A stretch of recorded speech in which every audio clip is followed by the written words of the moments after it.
নির্বাচন কমিশনার মোহাম্মদ আনিসুর রহমান বলেছেন, আগামী দ্বাদশ জাতীয় সংসদ নির্বাচনে প্রার্থী বেশি থাকায় প্রতিদ্বন্দ্বিতামূলক হবে।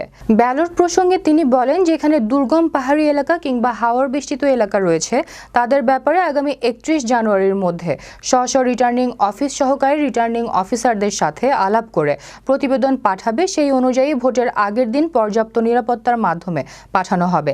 এ নিয়ে দুশ্চিন্তার কোনো কারণ নেই।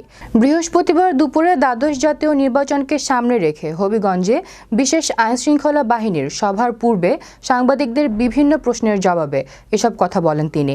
এ সময় সিলেট বিভাগের ডিআইজি শাহ মিজান শফিউর রহমান, সিলেট বিভাগীয় অতিরিক্ত কমিশনার মোহাম্মদ আসিফ আহসান, হবিগঞ্জ জেলা রিটার্নিং অফিসার ও জেলা প্রশাসক দেবী চন্দ, পুলিশ সুপার মোহাম্মদ আক্তার হোসেন সহ প্রশাসনের ঊর্ধ্বতন কর্মকর্তারা উপস্থিত ছিলেন।